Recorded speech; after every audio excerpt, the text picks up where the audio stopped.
Bismillahirrahmanirrahim. Assalamualaikum warahmatullahi wabarakatuh. Yang terhormat Bapak Kepala SD Negeri 2 Terbis, yang berhormat rekan sejawat tenaga pendidik dan kependidikan SD Negeri 2 Terbis. Pertama-tama marilah kita panjatkan puja dan puji syukur kehadirat Allah Subhanahu wa Ta'ala yang mana telah melimpahkan rahmat-Nya sehingga kita dapat berkumpul di ruang kelas 1 SD Negeri 2 Terbis ini dalam keadaan sehat walafiat. Yang kedua, sholawat serta salam kita haturkan kepada junjungan kita Nabi besar Muhammad SAW. Semoga kita tetap menjadi umatnya sampai nanti di yaumil kiamah. Bapak, Ibu, tenaga pendidik dan kependidikan dari SD Negeri 2 Terbis yang saya hormati, pada kesempatan kali ini saya akan menyampaikan hasil dari apa yang saya peroleh selama 3 bulan ini di calon guru penggerak di pendidikan guru penggerak. Semoga apa yang saya sampaikan nanti bisa membawa perubahan positif, terutama untuk saya, khususnya untuk saya sendiri dan terutama untuk SD Negeri 2 Terbis. Pada kesempatan kali ini saya akan menyampaikan diseminasi budaya positif yang merupakan tugas dari modul 1.4, yaitu saya harus membuat aksi nyata dari pengimplementasian diseminasi budaya positif di SD Negeri 2 Terbis. Untuk acara ini nanti yang pertama kita membaca basmalah terlebih dahulu supaya acara yang akan kita laksanakan ini berjalan dengan lancar. Bismillahirrahmanirrahim. Selanjutnya sambutan dari Bapak Kepala Sekolah Negeri 2 Terbis kepada Bapak Ali Murtopo. Saya tempat dan waktu saya berikan.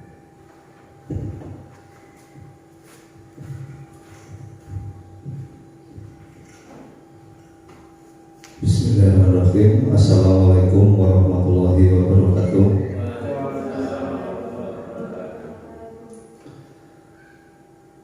Bapak, Ibu, tenaga pendidik dan tenaga pendidikan SD Negeri 2 Terbis yang saya hormati, terutama Ibu Atika Oktavia Dewi sebagai calon guru penggerak angkatan 10 yang berbahagia.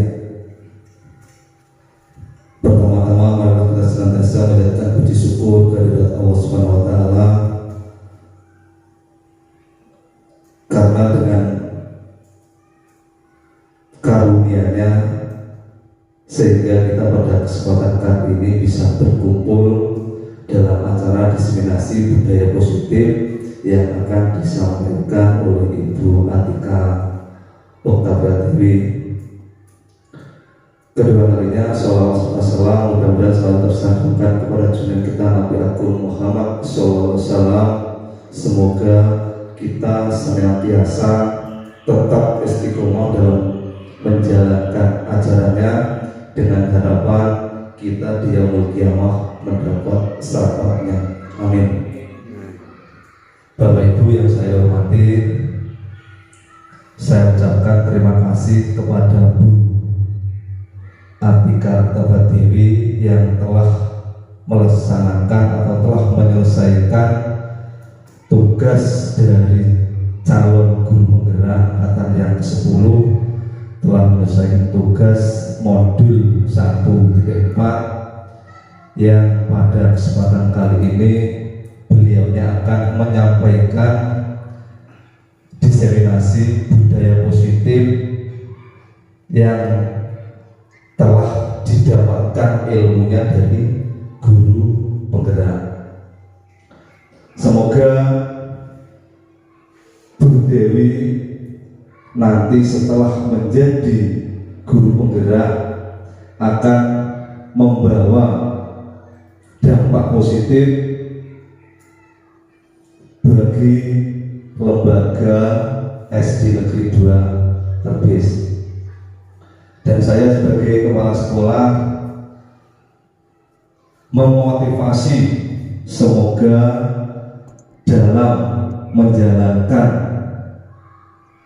pendidikan di guru penggerak bisa berjalan dengan lancar.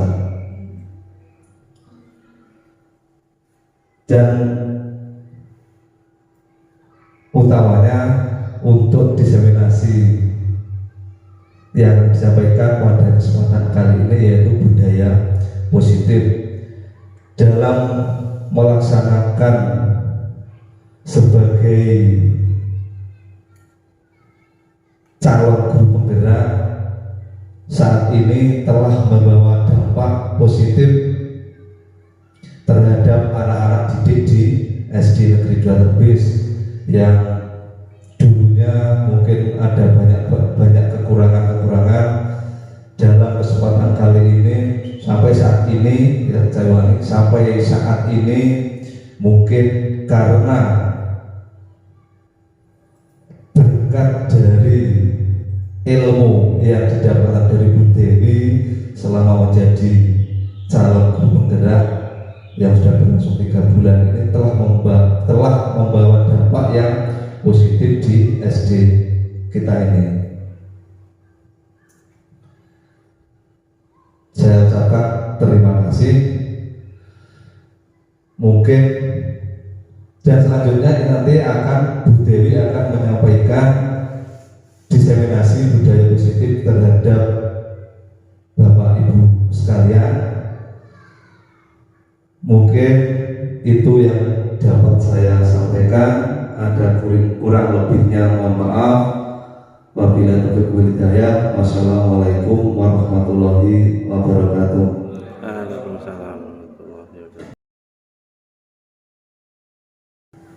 Bismillahirrahmanirrahim. Assalamualaikum warahmatullahi wabarakatuh. Yang terhormat Bapak Kepala SD Negeri 2 Terbis, yang berhormat rekan sejawat tenaga pendidik dan kependidikan SD Negeri 2 Terbis. Pertama-tama marilah kita panjatkan puja dan puji syukur kehadirat Allah Subhanahu wa taala yang mana telah melimpahkan rahmat-Nya sehingga kita dapat berkumpul di ruang kelas 1 SD Negeri 2 Terbis ini dalam keadaan sehat walafiat. Yang kedua, sholawat serta salam kita haturkan kepada junjungan kita Nabi besar Muhammad SAW. Semoga kita tetap menjadi umatnya sampai nanti di yaumil qiyamah. Bapak Ibu tenaga pendidik dan kependidikan dari SD Negeri 2 Terbis yang saya hormati, pada kesempatan kali ini saya akan menyampaikan hasil dari apa yang saya peroleh selama 3 bulan ini di calon guru penggerak di pendidikan guru penggerak. Semoga apa yang saya sampaikan nanti bisa membawa perubahan positif, terutama untuk saya, khususnya untuk saya sendiri dan terutama untuk SD Negeri 2 Terbis. Pada kesempatan kali ini saya akan menyampaikan diseminasi budaya positif yang merupakan tugas dari modul 1.4, yaitu saya harus membuat aksi nyata dari pengimplementasian diseminasi budaya positif di SD Negeri 2 Terbis. Untuk acara ini nanti yang pertama kita membaca basmalah terlebih dahulu supaya acara yang akan kita laksanakan ini berjalan dengan lancar. Bismillahirrahmanirrahim. Selanjutnya sambutan dari Bapak Kepala Sekolah Negeri 2 Terbis kepada Bapak Ali Murtopo. Saya tempat dan waktu saya bukan.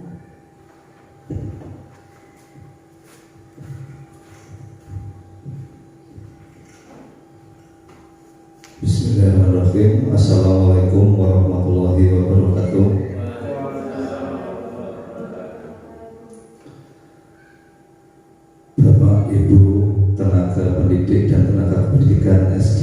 Negeri 2 Terbis yang saya hormati, terutama Ibu Atika Oktavia Dewi sebagai calon guru penggerak angkatan 10 yang berbahagia. Pertama-tama mari kita senantiasa menjadikan puji syukur kehadirat Allah Subhanahu wa taala, karena dengan karunia-Nya sehingga kita pada kesempatan kali ini bisa berkumpul dalam acara diseminasi budaya positif yang akan disampaikan oleh Ibu Atika Oktavia Dewi. Kedua kalinya, salawat serta salam mudah-mudahan selalu tersanjungkan kepada junjungan kita Nabi Agung Muhammad SAW. Semoga kita senantiasa tetap istiqomah dalam menjalankan ajarannya, dengan harapan kita di yaumul qiyamah mendapat syafaatnya. Amin. Bapak Ibu yang saya hormati, saya ucapkan terima kasih kepada Bu Atika Oktavia Dewi yang telah melaksanakan atau telah menyelesaikan tugas dari calon guru penggerak angkatan yang ke-10, telah menyelesaikan tugas modul 1.4 yang pada kesempatan kali ini beliaunya akan menyampaikan diseminasi budaya positif yang telah didapatkan ilmunya dari guru penggerak. Semoga Bu Dewi nanti setelah menjadi guru penggerak akan membawa dampak positif bagi lembaga SD Negeri 2 Terbis. Dan saya sebagai kepala sekolah memotivasi semoga dalam menjalankan pendidikan di guru penggerak bisa berjalan dengan lancar. Dan utamanya untuk diseminasi yang disampaikan pada kesempatan kali ini yaitu budaya positif dalam melaksanakan sebagai calon guru penggerak saat ini telah membawa dampak positif terhadap anak-anak didik di SD Negeri 2 Terbis yang dulunya mungkin ada banyak kekurangan-kekurangan. Dalam kesempatan kali ini sampai saat ini mungkin karena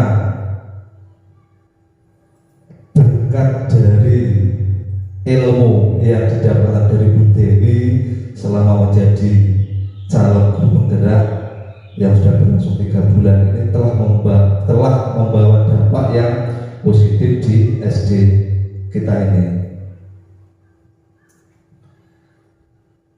Saya ucapkan terima kasih.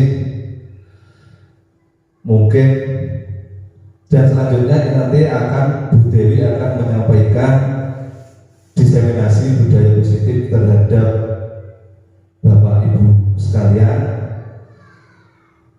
Mungkin itu yang dapat saya sampaikan. Ada kurang lebihnya mohon maaf. Wabillahi taufiq wal hidayah. Wassalamualaikum warahmatullahi wabarakatuh. Waalaikumsalam warahmatullahi wabarakatuh. Oke, selanjutnya profil pelajar Pancasila. Jadi apa saja profil pelajar Pancasila itu? Yaitu beriman, bertakwa kepada Tuhan Yang Maha Esa dan berakhlak mulia. Kemudian mandiri, bernalar, kritis, berkebinekaan global, bergotong royong, dan kreatif. Jadi ini Bapak Ibu untuk profil pelajar Pancasila itu apa saja? Beriman, bertakwa kepada Tuhan Yang Maha Esa dan berakhlak mulia itu artinya akhlak beragama, akhlak pribadi, akhlak kepada manusia, akhlak kepada alam, akhlak kepada negara. Jadi tidak hanya kepada Tuhan saja. Mandiri artinya pemahaman diri dan situasi regulasi diri. Memperoleh bernalar kritis artinya memperoleh dan memproses informasi dan gagasan, menganalisa dan mengevaluasi penalaran, merefleksi dan mengevaluasi pemikiran sendiri. Berkebinekaan global artinya mengenal dan menghargai budaya, komunikasi dan interaksi antar budaya, refleksi dan tanggung jawab terhadap pengalaman kebinekaan, berkeadilan sosial. Bergotong royong artinya berkolaborasi, juga kepedulian. Kreatif artinya menghasilkan gagasan yang original artinya dari diri kita sendiri, menghasilkan karya dan tindakan yang original, memiliki kelulusan untuk berpikir dan mencari alternatif solusi permasalahan, merefleksi dan mengevaluasi pemikiran sendiri. Jadi ini profil pelajar Pancasila yang tujuan dari profil pelajar Pancasila yang selama ini kita dengar, hanya kita dengar saja tanpa tahu dasarnya apa profil pelajar Pancasila, kita belum mudah istilahnya Pak Bu. Kemudian, jadi profil pelajar Pancasila ini dikaitkan dengan kebutuhan dasar manusia. Kebutuhan dasar manusia ini ada 5. Jadi yang pertama bertahan hidup, yang kedua kasih sayang, yang ketiga kebebasan, yang keempat kesenangan, yang kelima penguasaan. Anak-anak tersebut, karena kita sudah mempunyai kebutuhan dasar ini, dan setiap manusia mempunyai kebutuhan dasar ini. Makanya anak-anak kadang kita waktu pembelajaran, waktu pengajaran itu ada yang tidak sesuai yang kita harapkan, sakarepe dhewe istilahnya. Itu karena mereka mempunyai kebutuhan dasar ini. Cuma kadang kita tidak tahu, tidak bisa memenuhi kebutuhan dasar dari anak-anak tersebut. Seperti ini, saya membuat satu kasus Pak Bu. Ibu Ambar, guru wali kelas 2A di SD Pelita Hati, sedang bingung menghadapi ulas salah satu murid di kelasnya, Doni. Beberapa anak di kelas 2A telah datang padanya dan mengeluhkan Doni yang seringkali meminta bekal makan siang mereka dengan paksa. Jika Anda menghadapi situasi seperti Ibu Ambar, apa yang akan Anda lakukan? Menurut Anda, kira-kira apa alasan Doni melakukan hal itu?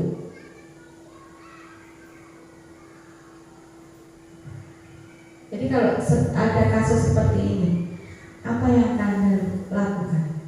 Mungkin Bu Nuzul akan menyampaikan pendapatnya.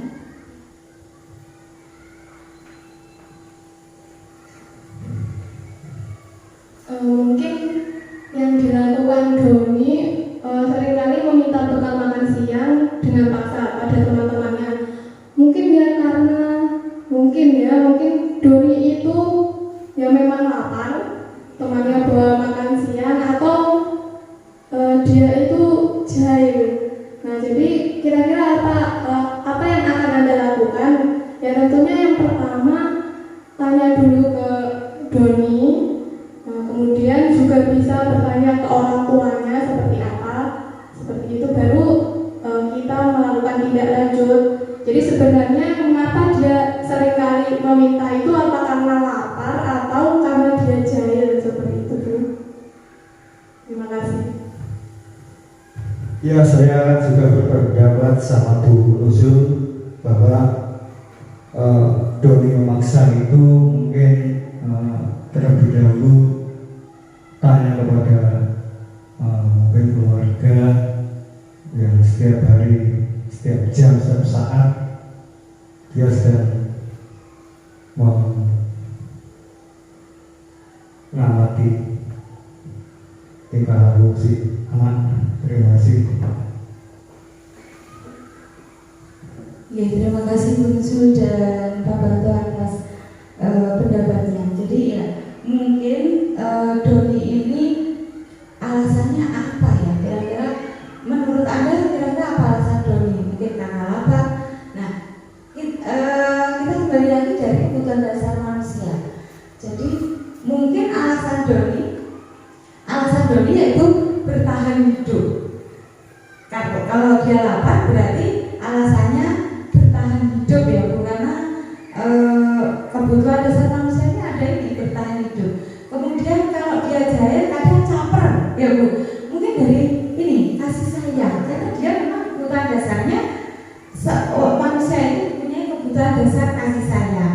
Kemudian penguasaan, dia ingin berkuasa. Kalau dia memaksa temannya, terus temannya itu kalah istilahnya, oh berarti saya ini berkuasa, seperti itu.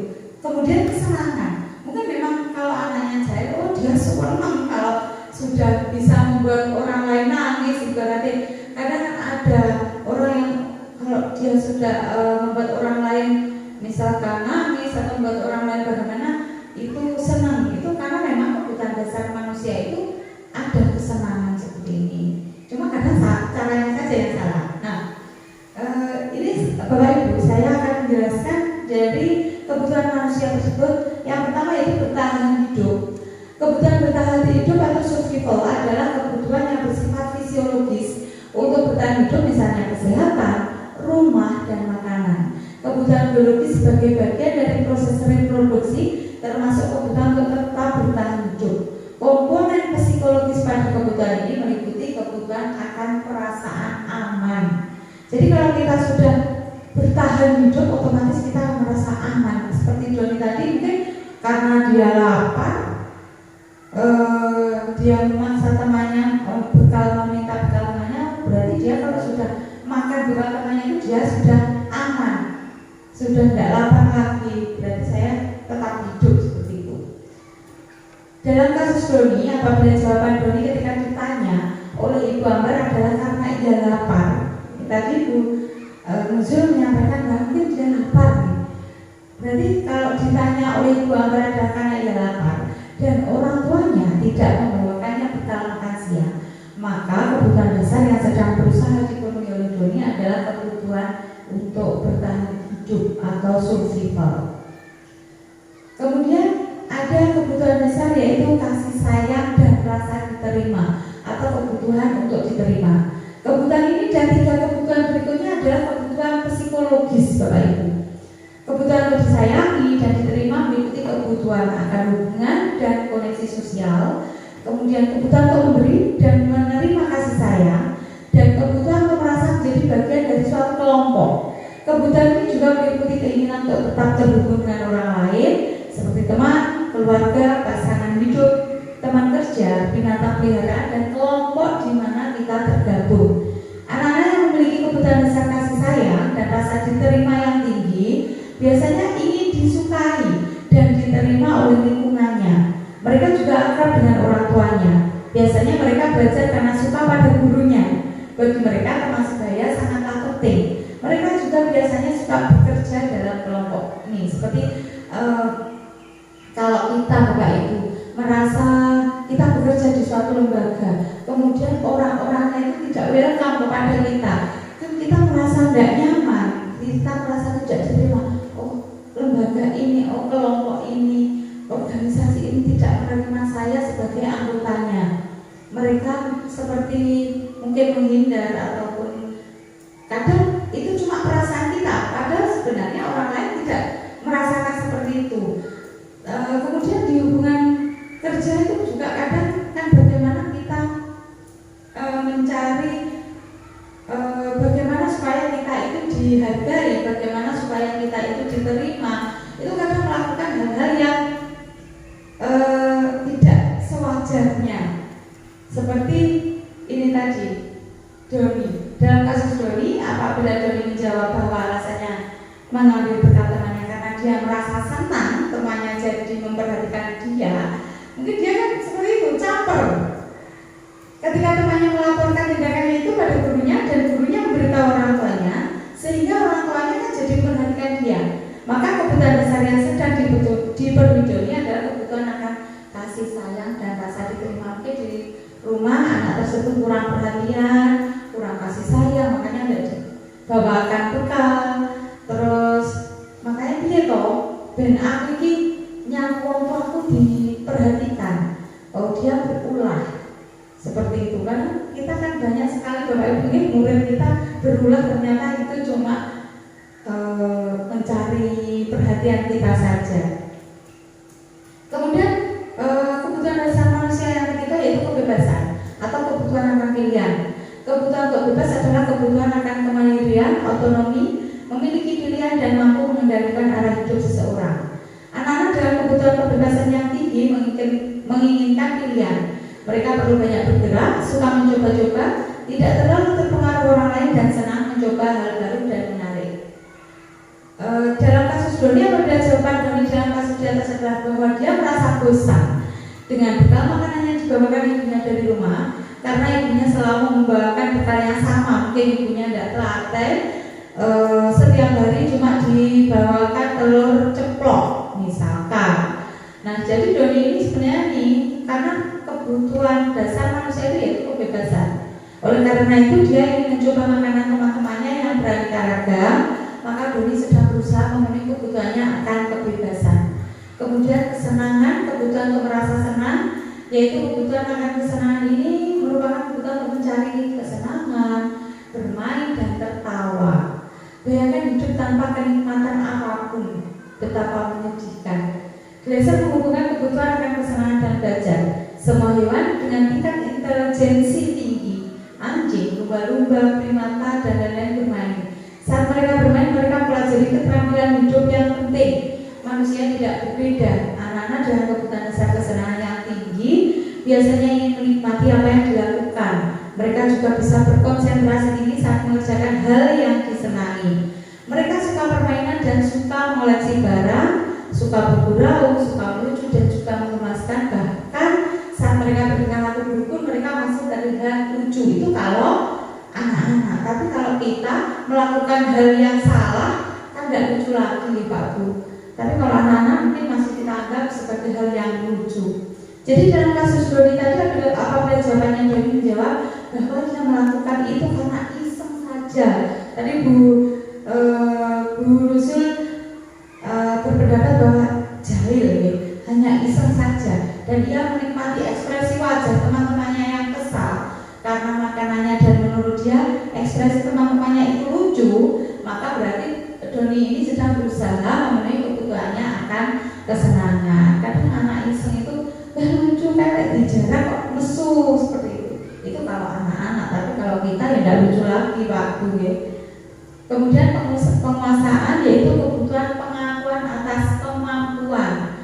Kebutuhan ini berhubungan dengan kekuatan untuk mencapai sesuatu, menjadi kompeten, menjadi terampil, diakui atas prestasi dan keterampilan kita, didengarkan dan memiliki rasa harga diri. Jadi dalam kasus Doni, apabila jawaban Doni adalah dia merasa hebat karena temannya jadi takut dengan dia dan menuruti keinginannya, maka sebetulnya Doni sedang berusaha memenuhi kebutuhan dasarnya akan kekuasaan. Oke, kita lanjutkan Bapak Ibu, yaitu motivasi perilaku manusia. Apa yang memotivasi perilaku manusia sehingga seperti ini?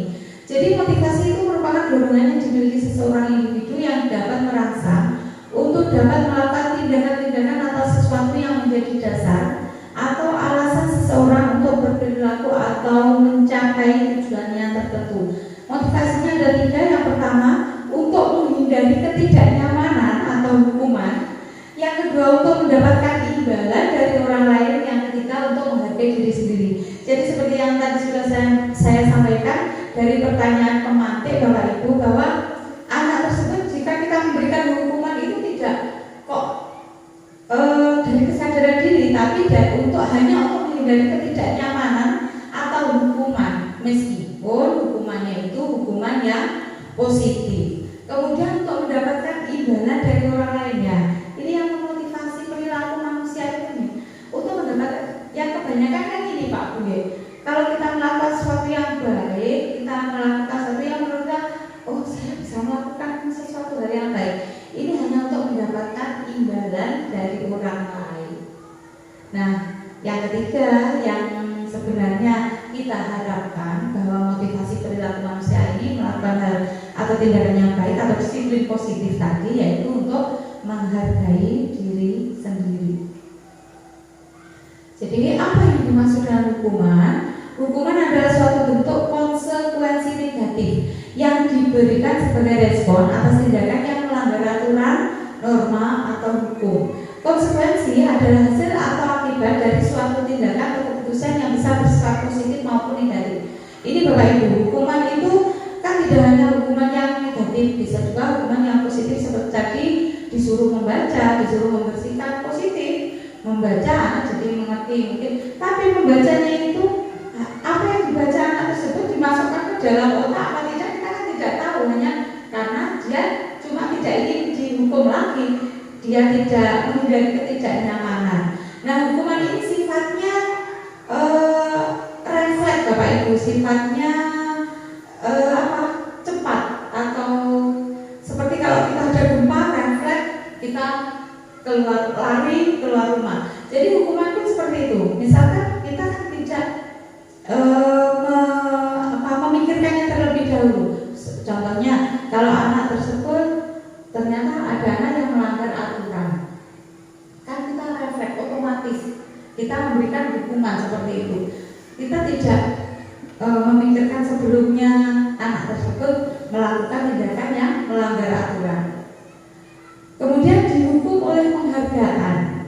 Apa pengaruhnya jika anak tersebut dihukum oleh penghargaan? Itu artinya mendapatkan penghargaan, yaitu pengaruhnya jangka pendek dan jangka panjang. Penghargaan tidak efektif, penghargaan mengurangi ketepatan, penghargaan merusak hubungan, penghargaan menurunkan kualitas, penghargaan mematikan kreativitas, dan penghargaan itu ternyata malah menghukum. Jadi kalau kita memberikan penghargaan seperti kita memberikan hadiah kepada anak, ya Pak Bu, kalau kenaikan kelas, anak ranking 1, 2, 3 mendapatkan hadiah seperti itu. Ternyata hal tersebut kita malah memberikan ini.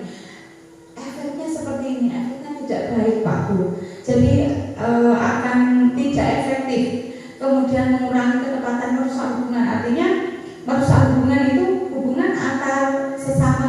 Oh, dia mendapatkan hadiah, oh dia tidak, malah tidak mendapatkan hadiah, cenderung minder dan sebagainya. Kemudian yang mendapatkan hadiah cenderung dia sombong, tinggi hati. Aku juara 1, aku mendapatkan hadiah, seperti itu. Kemudian penghargaan itu justru menurunkan kualitas, karena anak tersebut belajar tidak dari kesadaran dari dalam dirinya sendiri, namun karena ada iming-iming tadi. Kemudian mematikan kreativitas, dia hanya belajar tidak berkreativitas. Oh, bagaimana cara saya ini meningkatkan kemampuan saya. Kemudian ternyata ini penghargaan itu menghukum Bapak Ibu, tidak kok malah memberikan efek yang positif. Ternyata itu. Makanya karena sekarang ini kita kelas 1 sampai kelas 6 sudah melaksanakan kurikulum merdeka. Mungkin Bapak Ibu nanti di kenaikan kelas untuk hadiah yang ranking itu mungkin bisa ditiadakan saja, seperti itu. Kemudian pengaruh jangka pendek dan jangka panjangnya apa? Ini penghargaan efektif jika kita menginginkan seseorang melakukan sesuatu yang kita inginkan dalam jangka waktu pendek, itu saja. Tapi dalam jangka waktu panjang bagaimana? Jika kita menggunakan penghargaan lagi dan lagi, maka orang tersebut akan bergantung pada penghargaan yang diberikan serta kehilangan motivasi dari dalam diri. Jika kita mendapatkan penghargaan untuk melakukan sesuatu yang baik, maka selain kita senantiasa berharap mendapatkan penghargaan tersebut, kita pun menjadi tidak menyadari tindakan baik yang kita lakukan. Jadi kita tidak tahu bahwa itu merupakan tindakan yang baik. Jadi kita melakukan itu hanya ingin mendapatkan penghargaan, dan kita selalu berharap, oh besok saya dapat hadiah lagi. Kemudian apa yang dia rasakan kalau dia tidak mendapatkan itu? Maka dia akan sangat-sangat kecewa. Kemudian penghargaan itu tidak efektif karena suatu benda atau peristiwa yang diinginkan yang dibuat dengan persyaratan, hanya jika Anda melakukan hal ini, hal itu, maka Anda akan mendapatkan penghargaan yang diinginkan. Maka dia tidak efektif.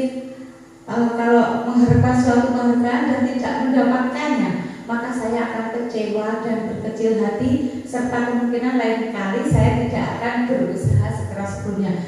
Terlanjur aduh belajar, ternyata kok tidak ranking, kan jadi kecewa. Alah, wong kemarin saya belajar tidak mendapatkan, sudahlah saya tidak akan melakukan lagi. Karena belajar itu dia tidak dari dalam dirinya sendiri. Jadi budaya positif yang dia lakukan itu tidak dari diri sendiri. Kemudian mengurangi ketepatan, contohnya ini, sekelompok anak laki-laki berusia sekitar 9 tahun diminta untuk melihat gambar-gambar wajahnya ditampilkan di layar, dan mereka harus memberitahu jika wajah-wajah tersebut sama atau berbeda. Gambar-gambar tersebut hampir sama. Beberapa dari mereka diberi penghargaan dalam bentuk uang pada saat mereka memberikan jawaban yang benar, sementara sebagian yang lain tidak. Hasilnya anak laki-laki yang dibayar membuat lebih banyak kesalahan. Kemudian merusak hubungan, seperti tadi yang sudah saya sampaikan. Ketika seorang diberi penghargaan atau dipuji di depan orang banyak, maka yang lain akan merasa iri. Jadi waktu biasanya wah kayak oleh aku ora, jadi iri dengki itu kan tetap ada, karena itu sekali sudah kebutuhan dasar manusia.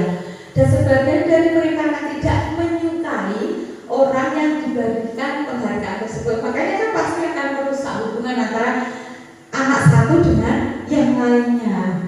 Kemudian penghargaan menurunkan kualitas. Contohnya ini, pengamatan dilakukan pada sekelompok mahasiswa atau mahasiswi yang sedang kerja praktek di sebuah surat kabar universitas. Saat itu mereka sedang belajar menuliskan sebuah artikel tentang sebuah judul berita utama. Seiring waktu, mahasiswa atau mahasiswi tersebut semakin mampu bekerja dengan cepat.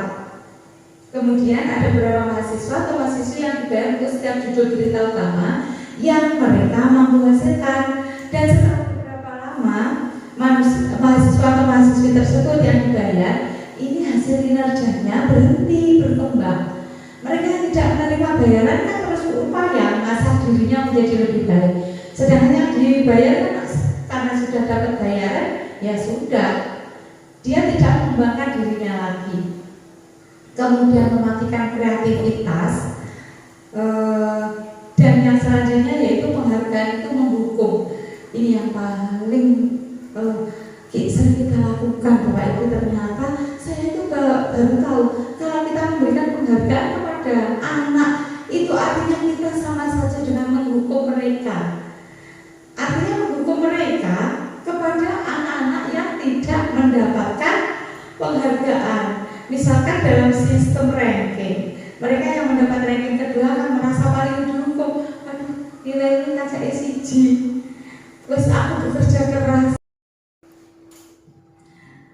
Kita seringkali memberikan hukuman kepada anak, padahal yang harus kita berikan itu konsekuensi.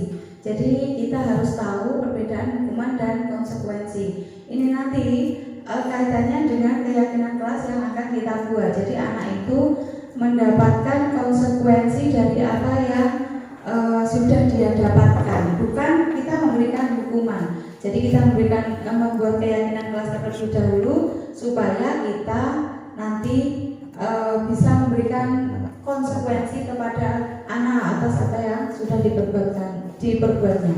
Jadi perbedaan hukuman dan konsekuensi itu dari kata-kata dan juga ini Bapak Ibu. Kalau hukuman itu kan sesuatu yang menyakitkan harus terjadi. Tiba-tiba anak tersebut mendapatkan hukuman, disuruh membersihkan lapangan, itu kan menyakitkan. Kalau konsekuensi itu memang sesuatu yang harus terjadi. Jadi dari keyakinan kelas yang sudah kita buat, itu anak sudah tahu, oh kalau dia melakukan atau melanggar keyakinan kelas yang sudah dia buat, dia tahu konsekuensinya seperti apa. Membuat anak sakit, baik fisik maupun hati untuk jangka waktu yang lama.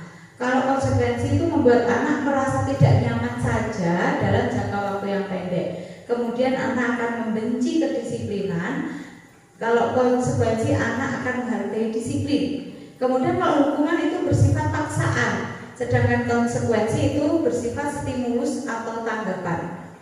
Kalau hukuman itu mendorong anak menyakiti diri sendiri, sedangkan konsekuensi itu mendorong anak untuk mudah menyesuaikan diri. Hukuman merupakan konsep diri yang buruk, sedangkan konsekuensi merupakan konsep diri yang baik. Kalau hukuman itu anak belajar untuk menyembunyikan kesalahan. Waduh, saya salah ini, saya tidak bawa sepatu harusnya warna hitam, saya pakai sepatu warna coklat. Ini bagaimana dia menyembunyikan kesalahannya. Nah, kalau kita sudah melakukan keyakinan kelas, ada keyakinan kelas, dia tahu konsekuensinya seperti apa. Ini anak ini akan belajar untuk mematuhi peraturan. Oh, kalau saya tidak memakai sepatu hitam, konsekuensinya saya harus apa? Itu jadi dari dalam dirinya sendiri. Kemudian contohnya seperti ini Bapak Ibu, antara hukuman, konsekuensi, dan restitusi. Perbedaan, ada kasus, ada seorang siswa yang tidak mengerjakan tugas. Kalau hukuman, itu guru menghukum dengan lari lapangan 10 kali. Guru marah dan murid takut. Ya, ini kan menyakiti fisik. Nah, sedangkan konsekuensi apa? Guru memberikan konsekuensi untuk mengerjakan pada jam istirahat. Guru tegas, murid menghormati peraturan. Namun yang harus kita lakukan yaitu kita melakukan restitusi. Artinya ada segitiga restitusi. Nanti di selanjutnya Bapak Ibu mungkin saya akan jelaskan sedikit kok segitiga restitusi. Guru menanyakan keyakinan kelas dan menanyakan keyakinan. Kemudian guru terbuka, siswa menghormati dirinya dan orang lain. Kemarin saya sudah melaksanakan segitiga restitusi kepada anak didik yang melakukan kesalahan. Nah, Bapak Ibu, ini ada contohnya seperti ini. Ini hukuman atau konsekuensi. Lari mengelilingi lapangan basket 2 kali karena terlambat hadir di sekolah. Apa? Hukuman atau konsekuensi? Konsekuensi. Kemudian memberikan coretan yang dibuatnya di meja tulis. Hukuman atau konsekuensi?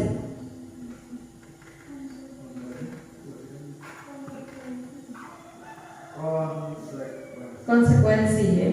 Oke. Ini jadi ini untuk pertanyaan ini penjelasannya di sini Bapak Ibu. Apa itu restitusi? Jadi restitusi itu sebuah proses menciptakan kondisi bagi murid untuk memperbaiki kesalahan mereka sehingga mereka bisa kembali pada kelompok mereka dengan karakter yang lebih kuat, lebih baik. Restitusi juga merupakan proses kolaboratif yang mengajarkan murid untuk mencari solusi untuk masalah mereka dan membantu murid berpikir tentang orang seperti apa yang mereka ingin menjadi atau tujuan mulia dan bagaimana mereka harus memperlakukan orang lain. Nah, anak itu kan meskipun melakukan kesalahan kan tidak ingin dihukum. Jadi bagaimana kita memposisikan diri kita menjadi anak tersebut. Kalau kita tidak mau dihukum, berarti anak tersebut juga tidak mau dihukum. Sebenarnya kalau kita sakit, misalkan sakit hati, disuruh lari-lari lapangan 10 kali lari lapangan, kita kan pastinya di dalam diri kita tuh merasa sakit hati, malu dan sebagainya. Berarti anak tersebut juga seperti itu. Maka kita akan melaksanakan segitiga restitusi. 9 ciri-ciri restitusi yaitu bukan untuk menebus kesalahan, namun untuk belajar dari kesalahan, memperbaiki hubungan, tawaran, bukan paksaan. Restitusi menuntut untuk melihat ke dalam diri. Restitusi mencari kebutuhan dasar yang mendasari tindakan. Restitusi diri adalah cara yang paling baik. Restitusi fokus pada karakter bukan tindakan. Restitusi fokus pada solusi, dan restitusi mengembalikan murid yang berbuat salah pada kelompoknya. Jadi di sini ada posisi kontrol guru, Pak Bu. Ada posisi kontrol kita, yaitu yang pertama itu sebagai penghukum, yang kedua sebagai pembuat rasa bersalah, yang ketiga pembuat menjadi teman, yang keempat itu sebagai pemantau, yang kelima sebagai manajer. Dari kelima posisi kontrol guru ini mana yang kira-kira harus kita tempatkan, harus kita posisikan? Nah, kita sebagai guru harus sebagai manajer Bapak Ibu. Nah, untuk penjelasannya sebagai penghukum itu bagaimana? Jadi kalau sebagai penghukum itu menggunakan hukuman fisik maupun verbal, baik fisik maupun verbal, omongan ya, tidak fisik. Orang-orang yang menjalankan posisi penghukum senantiasa mengatakan bahwa sekolah memerlukan sistem atau alat yang dapat lebih menekan murid-murid lebih dalam lagi. Contohnya, patuhi aturan saya atau awas, biasanya mengancam seperti itu. Kamu selalu saja salah, pasti selalu yang terakhir selesai. Ini penghukum. Guru seperti ini senantiasa percaya hanya ada satu cara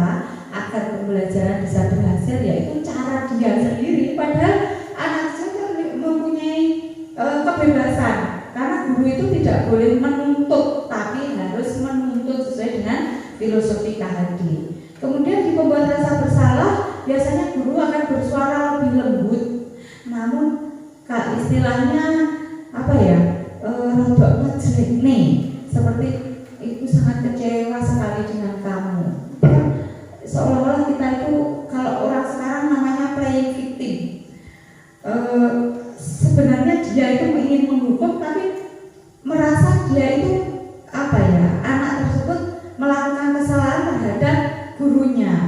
Berapa kali Bapak harus memberitahu kamu ya, seperti itu. Kemudian sebagai teman, mungkin seorang guru itu akan memposisikan diri sebagai teman supaya bisa ngobrol face to face dengan murid. Tapi posisi ini juga, posisi kontrol seperti ini juga tidak bagus. Contohnya, ayo bantulah demi Bapak ya, ayo ingat tidak bantuan Bapak selama ini, seperti teman. Tapi ini posisi kontrol seperti ini juga tidak baik. Kemudian sebagai pemantau atau pengawas. Memantau berarti mengawasi. Pada saat kita mengawasi, kita bertanggung jawab atas perilaku orang-orang yang kita awasi. Contoh pertanyaan yang diajukan seorang pemantau yaitu, ayo peraturannya apa? Apa yang telah kamu lakukan? Kamu tahu sanksi atau konsekuensinya apa? Seperti ini. Nah, sebagai guru kita harus memposisikan diri sebagai manajer. Manajer adalah posisi di mana guru berbuat sesuatu bersama dengan murid, mempersilahkan murid mempertanggungjawabkan perilakunya, mendukung murid agar dapat menemukan solusi atas permasalahannya sendiri. Nah, sebagai seorang manajer kita itu harus bertanya seperti ini, apa yang kita sudah yakini. Nah, kembali ke keyakinan kelas, makanya kita harus membuat keyakinan kelas terlebih dahulu yang sudah kita sepakati. Jadi kalau ada anak yang melanggar keyakinan kelas tersebut, mereka sudah tahu konsekuensinya apa. Kemudian apakah kamu meyakininya? Jika kamu meyakininya, apakah kamu bersedia memperbaikinya? Jika kamu perbaiki ini, hal ini menunjukkan apa tentang dirimu. Kemudian apa rencana kamu untuk memperbaiki hal ini? Seperti ini. Jadi posisi kontrol seorang guru ini seperti ini Bapak Ibu. Jadi pertanyaan misalkan, saya kecewa sekali dengan kamu. Siapa yang mengatakan ini? Gurunya sebagai pembuat orang merasa bersalah. Kamu tuh. Namun kalau sebagai manajer, bagaimana kamu bisa menyelesaikan masalah ini? Jadi Bapak Ibu, sebagai guru ternyata kita harus memposisikan diri sebagai manajer. Nah, harus kita untuk membuat segitiga institusi itu kita harus membuat keyakinan kelas terlebih dahulu, keyakinan kelas yang harus kita sepakati. Jadi di kelas saya, setelah saya melakukan segitiga restitusi, kemudian saya tahu langkah-langkahnya, saya harus memposisikan diri sebagai apa. Itu saya langsung membuat keyakinan kelas. Jadi cara membuat keyakinan kelas itu seperti ini Bapak Ibu, lebih abstrak dari peraturan, kemudian berupaya pernyataan universal, dibuat dalam bentuk positif, sedikit saja, tidak usah banyak-banyak, agar mudah diingat, sesuai dengan kondisi kelas dan sekolah, agar mudah diterapkan, kemudian dilaksanakan oleh semua warga sekolah atau warga kelas. Itu harus dilibatkan dalam membuat. Nah, ini Bapak Ibu pada saat saya membuat ini dokumentasi keyakinan kelas ya Bapak Ibu, saat saya membuat keyakinan kelas itu seperti ini.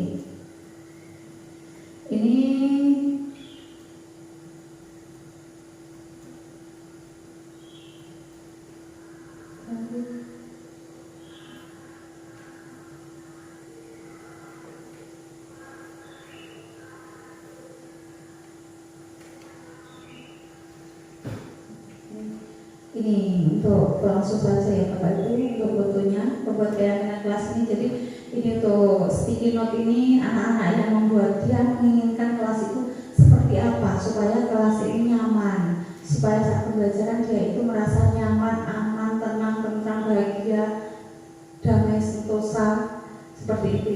Jadi setelah kita membuat ini, anak-anak menuliskan tentang keyakinan yang akan dibuat, kita akan memilah. Terus kesepakatan yang disepakati di kelas saya mendapatkan keyakinan kelas seperti ini atau kesepakatan kelas. Jadi harus membuang sampah pada tempatnya, tidak boleh bicara sendiri saat pelajaran, tidak boleh makan dan minum saat pelajaran, datang tepat waktu, tidak boleh menyontek dan sebagainya. Jadi seperti ini keyakinan kelas yang seperti ini saya buat, dan anak-anak tahu konsekuensinya seperti apa kalau tidak melaksanakan atau melanggar keyakinan kelas yang sudah mereka buat sendiri, yang sudah mereka sepakati. Nah, jadi Bapak Ibu, kalau anak-anak melakukan atau melanggar keyakinan kelas yang sudah mereka sepakati, saya akan melaksanakan segitiga restitusi untuk pemecahan masalahnya. Kemarin juga saya ada anak yang terlambat datang ke sekolah, itu saya sudah melakukan segitiga restitusi dan memposisikan diri saya sebagai manajer sebisa mungkin. Jadi segitiga restitusi itu merupakan sebuah strategi yang dapat dilakukan sebagai proses menciptakan kondisi menuntun murid untuk memperbaiki kesalahan yang mereka lakukan. Jadi di segitiga restitusi itu ada tahapannya Bapak Ibu. Yang pertama itu menstabilkan identitas, yang kedua validasi tindakan yang salah, yang ketiga menanyakan keyakinan. Jadi yang dilakukan pertama kali yaitu menstabilkan identitas. Jika anak berbuat salah, maka ada kebutuhan dasar mereka yang tidak terpenuhi. Yang jelas kalau ada anak melakukan kesalahan itu ada kebutuhan dasarnya.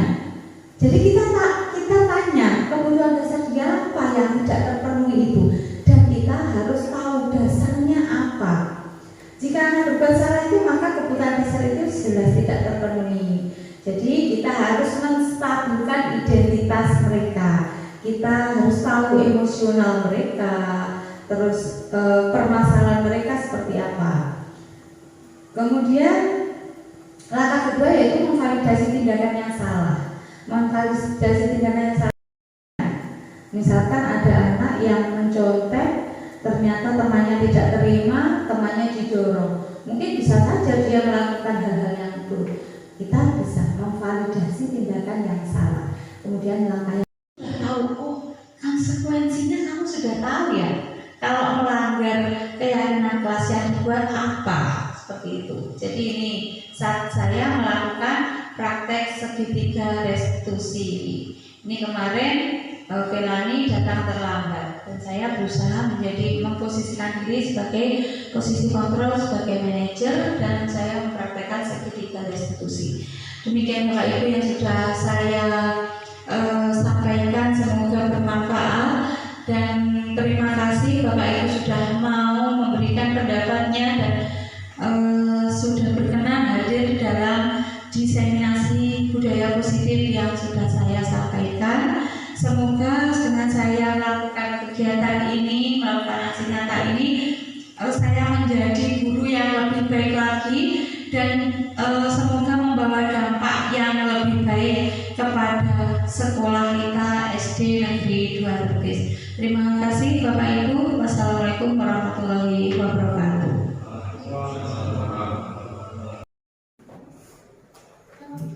Assalamualaikum warahmatullahi wabarakatuh. Waalaikumsalam warahmatullahi wabarakatuh. Siang anak-anak. Siang. Bagaimana kabar kalian hari ini? Baik. Oke, hari ini kita akan membuat keyakinan kelas, ya, atau kesepakatan kelas. Jadi keyakinan kelas ini kita harus sepakati bersama. Keyakinan kelas itu kita buat untuk membuat aturan sendiri, bukan aturan dari guru ya. Jadi kalian membuat aturan sendiri. Nah, keyakinan kelas ini harus kita sepakati, dan kalau kita sudah menyepakatinya, kita juga harus tahu konsekuensinya. Kalau misalkan kita melanggar keyakinan kelas yang sudah kita buat, ya. Jadi di sini nanti Bu Dewi akan membagikan apa ini tadi namanya? Sticky note, ya, satu anak satu.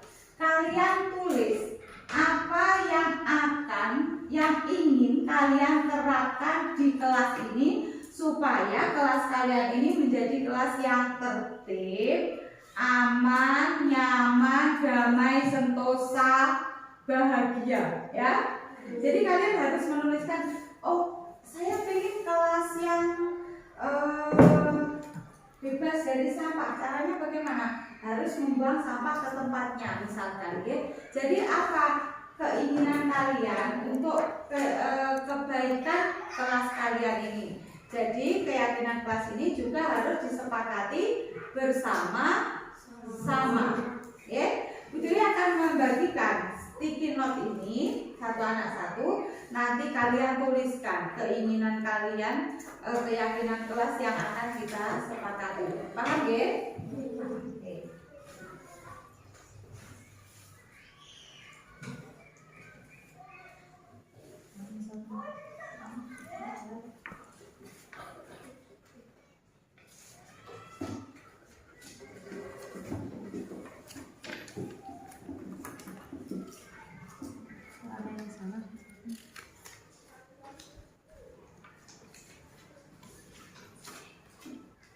Jadi tulis keinginan kalian supaya kelas ini nyaman, kelas kalian ini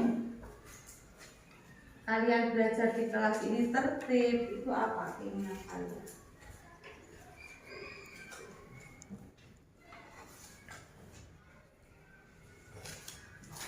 Ya, silakan ditulis.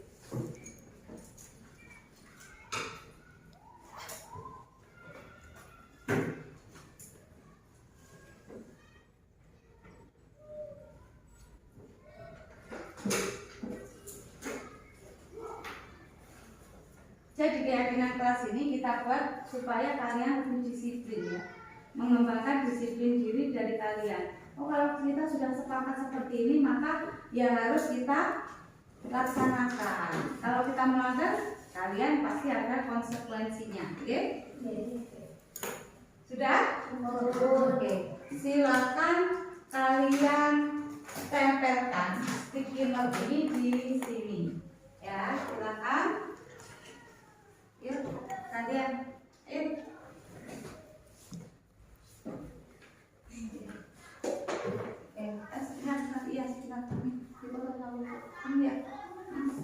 Ayo, sabar pegang. Pegang ini. Nah, sini di bawahnya. Sudah. Oke. Yuk, yang lainnya yuk. Silakan dia aja nanti. Sini 9 ya. Ya, jangan.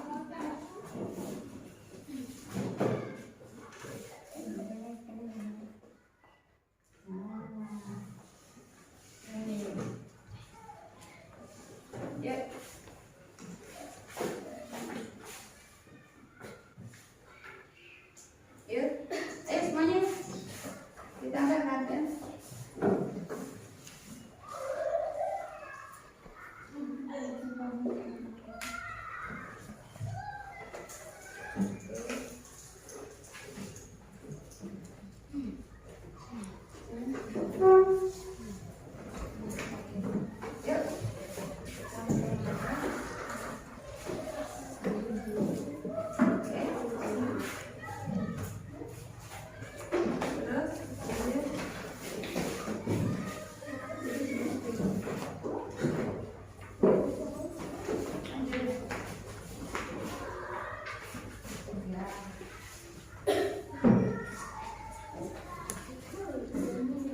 Di pause